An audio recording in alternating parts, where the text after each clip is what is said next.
saged dikutik Antasena ampun ngantos saged semerep kalian kawontenanipun Kurawa. Oke. Kurawa mundur sawetara nyimpan dalan gawe pasanggrahan ngenteni anane. Ayo, ngomong apa kowe? Arep ngomong apa? Orang loro banget dianggep ini dikuyo-kuyo Kurawa iki jane nganti tobat ya. Kayak pesanggrahan sawetara nyimpan dalan Kurawa, monggo pawan.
Apa ini?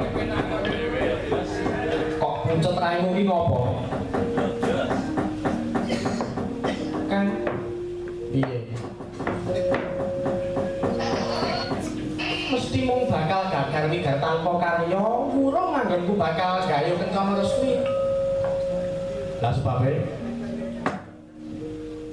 semune kencana resmi bakal milih Kakang Dumodaka Sura ingkang bakal dadi jatuh kramane.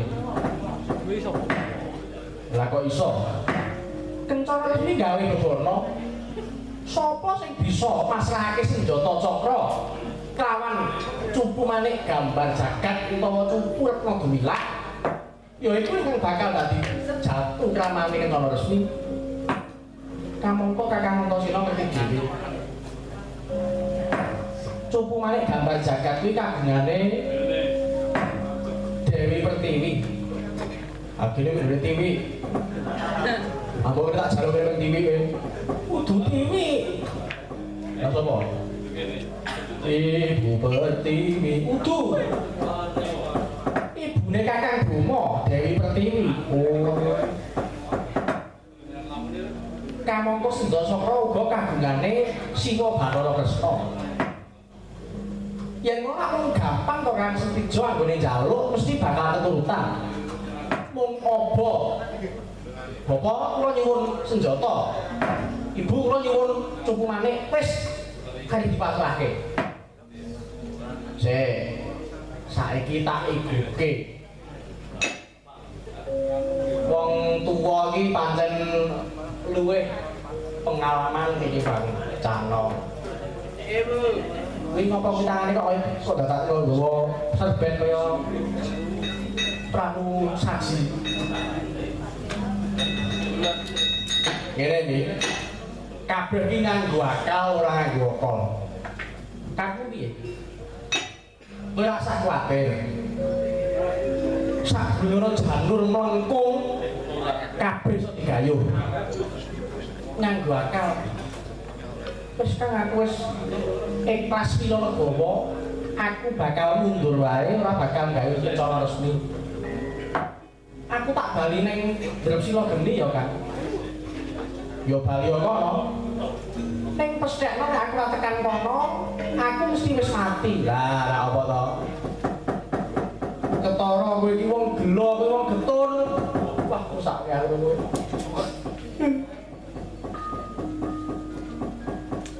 Ya dhewe harus nalita aku nganti kaya ngono. Aku cetak gelem tolo tenan karo kowe ngene wae. Siwa Kresna kuwi iso luluh nek karo Kakang Gatotkaca. Ibu Pertiwi mengko diakali nganggo Kakang Antareja. Carane piye? Aku tak topo. Antasena kok topo. Nanti kaya mandi-mandi ya kae. Dongaku ki mandi tak andani. Pergorangan ndonga. Sakarepmu wis delon wae nang kene. Mesti mengko bakal teka sedina meneh iki njaluk pambiyantu karo kowe bakal turutan sakarepmu.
Ngopo?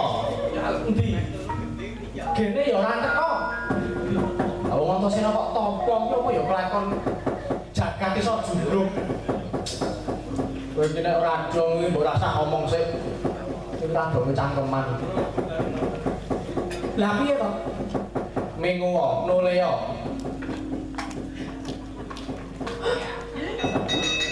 Kakek nyebayu lah. Lah kok iki kakek nomor jo kakek Gatot-kaca. Iya Dimas, iya Dimas. Wis. Ingat tenanan di kakek koyo kowe iki wis. Ayo, ambek ngono-ngono kok meragukan ora. Antasena ya. Kakek Merjo. Lan kakek Gatot-kaca. Piye Dimas, piye Dimas. Kene tak kandhani.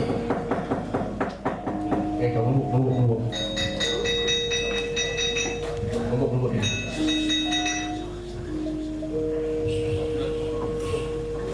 Piye? Belum. Iya. Tandake kan, yo yen kowe aku jaluk pamit. Wis anggeni aku jaluk pamit. Yo, lha bukane piye wis? Bakule mengko nampa wis rampung perkarane.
Ayo. Turun aku jauh Wah, wonten akeh sinuwun.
Srinateng dalu